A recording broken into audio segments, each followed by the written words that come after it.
What if I told you that the most common piece of ice fishing advice is actually the reason your bucket is empty?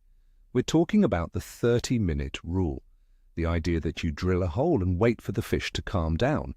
But more importantly, we're diving into the question, does your shadow passing over that hole completely wreck your chances and reset that clock?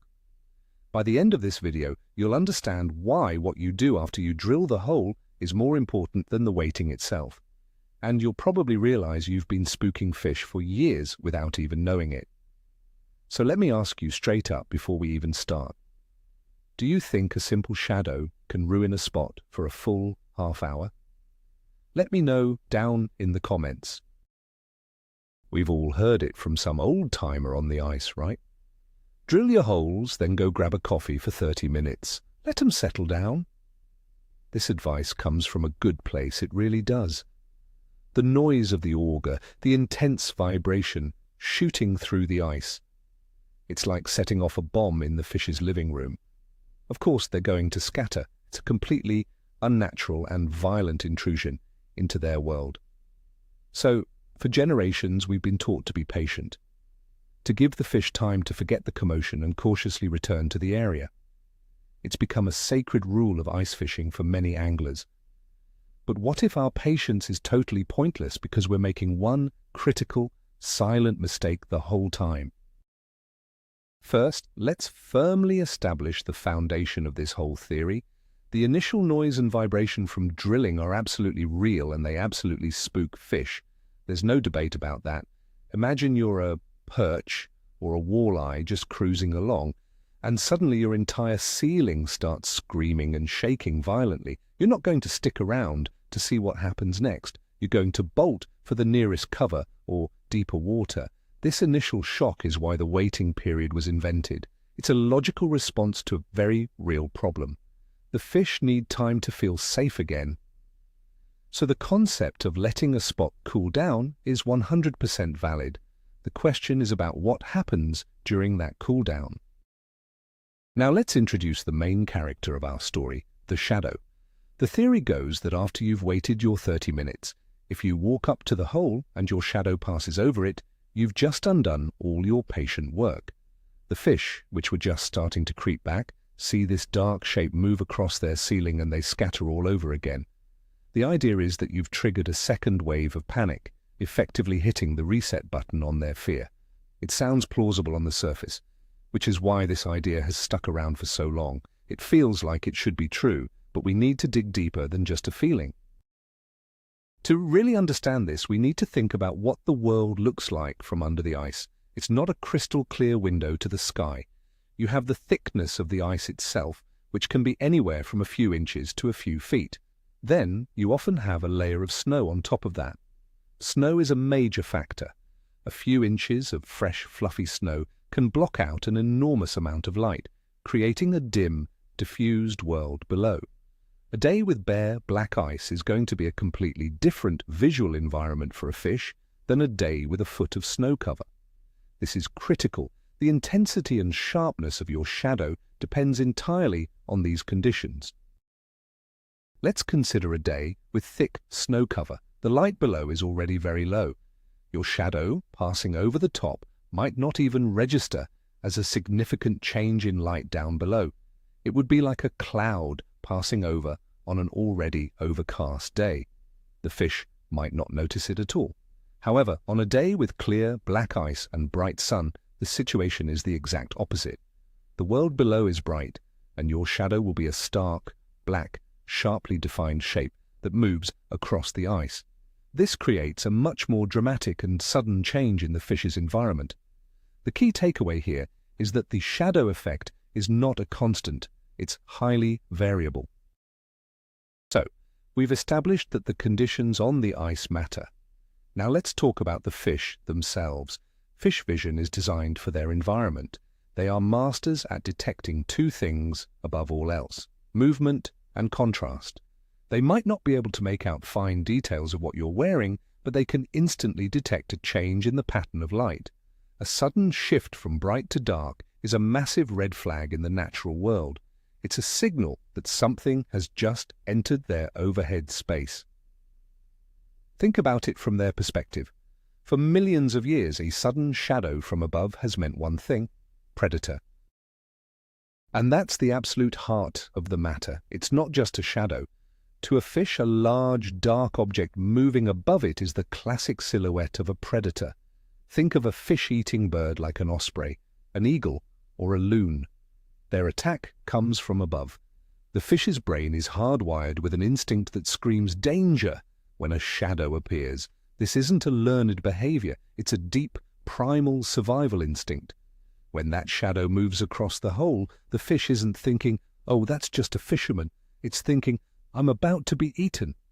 That's a powerful trigger that overrides any thought of feeding. This brings us to the myth of the 30-minute countdown. Fish do not have little stopwatches in their brains. There is no magical 30-minute timer that gets reset. This is just a number humans came up with because it sounds like a reasonable amount of time. The reality is all about perceived threat. The initial auger noise creates a high level of threat. Over time, with no further disturbance, that threat level slowly decreases. The fish get curious and might start to venture back. When your shadow zips over the hole, you're not resetting a timer. You are instantly spiking that threat level right back up to maximum. It's about fear, not time. The time it takes for them to calm down again depends on many factors. How much fishing pressure does this lake get? Are the fish spooky by nature, like big trout, or more aggressive, like pike? What was their mood before you even showed up? It could take them 5 minutes to calm down, or it could take them an hour. The point is, spooking them a second time with a shadow could make them much more wary than the first time. The first time was just noise. The second time, you've given them a visual confirmation that something is up there, and it's moving like a predator. Now here's a crucial distinction we need to make. The real problem isn't the shadow itself, but the movement of the shadow. Imagine you set up your shelter over a hole. You've now created a large, permanent shadow. Do the fish stay away all day? No, they get used to it. It becomes part of the background. It's static. The danger signal is the change. It's the shadow that wasn't there 1 second and is there the next, or the shadow that quickly moves across their field of vision. That rapid movement is what triggers the alarm bells. A slow, creeping approach is far less likely to cause a panic than a person carelessly strolling right up to the hole. Let's paint a picture. You've drilled your holes. You've waited patiently in your truck for 25 minutes. You're feeling good.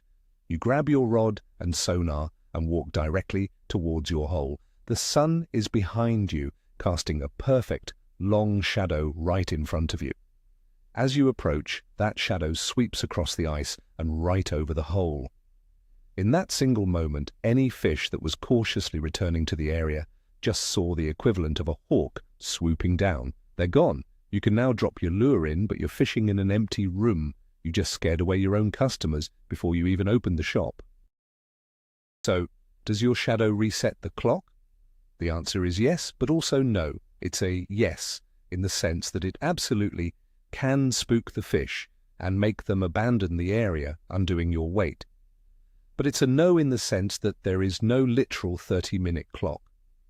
You're not resetting a timer, you're reintroducing a perceived threat that makes the fish feel unsafe. The key is to stop thinking about time and start thinking about stealth. Your goal is to minimize every signal you send that says predator. This includes noise, vibration, and especially sudden changes in light. Let's talk about another common mistake that goes hand in hand with this: kicking snow and ice chunks down the hole. After you drill, you clear the slush away, but maybe you leave some loose snow around the edge. Later, you walk up, and your boot accidentally kicks a cascade of little white chunks down into the water. To you, it's nothing. To a fish looking up, it's a sudden shower of debris falling from the sky. It's another unnatural event that reinforces the idea that something is wrong up there. It compounds the shadow problem and adds another layer of disturbance. The solution, then, is to completely change how you approach your fishing spot. You need to think like a hunter stalking its prey. After you drill your holes, don't just wander around aimlessly. When it's time to fish, plan your approach. Take note of where the sun is. If you can, always approach your hole from a direction that doesn't cast your shadow over it. This might mean taking a longer, looping path instead of a direct line. It seems like a small thing, but it can make a massive difference in not spooking the fish you want to catch. Another pro tip is to use the terrain and snow to your advantage. If there are snowdrifts, use them to mask your approach. Walk on the far side of a drift. Stay low. The lower your profile, the smaller and less intimidating your shadow will be. When you get to the hole, don't stand up and loom over it. Kneel down or sit on your bucket as soon as you can. Minimize your vertical presence. Make yourself a small, non-threatening part of the landscape instead of a giant, menacing figure standing over their home. It's all about reducing that predator silhouette. What about using a shelter or a shanty? This is actually one of the best ways to solve the shadow problem entirely. Once you set up a shelter, you create a large, consistent, and dark footprint on the ice. The shadow is now static. The fish below have time to acclimate to this new, large, dark ceiling. Inside the shelter, you can move around freely without your individual shadow causing any new alarm. The shelter essentially becomes a blind, hiding your movements from the fish below. This is a huge advantage, especially on those bright, sunny days with clear ice. Let's put this into a real-world scenario. Two anglers are on the ice, 50 yards apart, fishing for finicky perch on a clear day. Angler number 1 drills his holes, waits 30 minutes, then walks right up, his shadow leading the way. He stands over the hole, jigging, moving around. He catches 1 or 2 small, aggressive fish, but the school seems to have vanished. He's frustrated because he can see them on his flasher, but they won't commit. They are there, but they are wary. They are on high alert because of the constant movement and shadows they've been seeing from above. Now consider angler number 2. She drills her holes and waits. When she approaches, she takes a wide circle, keeping the sun in front of her so her shadow is cast behind her, away from the hole. She quietly kneels down beside the hole, keeping a low profile. She drops her lure in and stays still. The fish below, which have not been re-spooked, are much more relaxed. They see the lure as a potential meal, not as a trap associated with the terrifying shadow monster. She starts catching fish consistently. It's the same school of fish, but the presentation is completely different because she managed her presence. This principle applies even more to shallow water. If you're fishing in 6 feet of water, that shadow is going to be much more defined and intimidating than if you're fishing in 30 feet of water. The closer you are to the fish, the more every little movement and change in light is amplified. In shallow water situations, being stealthy isn't just a good idea, it is absolutely essential for success. This is where you will see the most dramatic difference between a careless angler and a stealthy one. One gets bites, the other just gets cold. And what about at night? The shadow problem mostly goes away, but the principle of stealth does not. At night, fish can be even more sensitive to light. The beam from your headlamp shining down the hole can be just as alarming as a shadow during the day. It's a sudden, intense spotlight in their dark world. The same rule applies: avoid sudden changes. If you need light, use a soft, diffuse light inside a shelter rather than a focused beam directly into the water. The core lesson is always the same: minimize your impact on the fish's natural environment. So, to wrap up the main argument, the 30-minute rule is a guideline, not a law of physics. The real factor that determines your success after drilling is not how long you wait, but how stealthy you are. Your moving shadow is a powerful, instinct-triggering signal of a predator. By understanding this, you can move beyond the simple wait 30 minutes advice and adopt a more intelligent, hunter-like approach to your ice fishing. Managing your shadow is one of the key skills that separates the consistently successful anglers from the ones who just get lucky once in a while. So let's bring it all home. The 30-minute rule isn't wrong, but it's dangerously incomplete. The real enemy isn't time, it's the perceived threat you create. And the biggest, most common threat we create after the auger stops is that sudden, moving shadow sweeping over the hole. The aha moment here, the real turning point, is realizing it's not a countdown timer you're resetting. It's a fear meter you're cranking up to 10. Fish don't have a watch. They have a survival instinct that has been perfected over millions of years. A passing shadow is a primal signal that a predator is hunting them, and no fish is going to be interested in your tiny jig when it thinks it's about to become lunch. This changes everything. It means you need to think like a predator on the ice to avoid acting like one. Your movements, your path to the hole, how you manage your shadow. It all matters far more than just sitting in your truck for a specific number of minutes. Thanks for sticking with me on this deep dive. If this just changed the way you think, do me a favor and hit that like button, and make sure you subscribe for more content that challenges the old rules. And now I really want to know what you think in the comments. Has this video changed how you'll approach your holes from now on? Let's get a good discussion going. Stay safe out there and tight lines.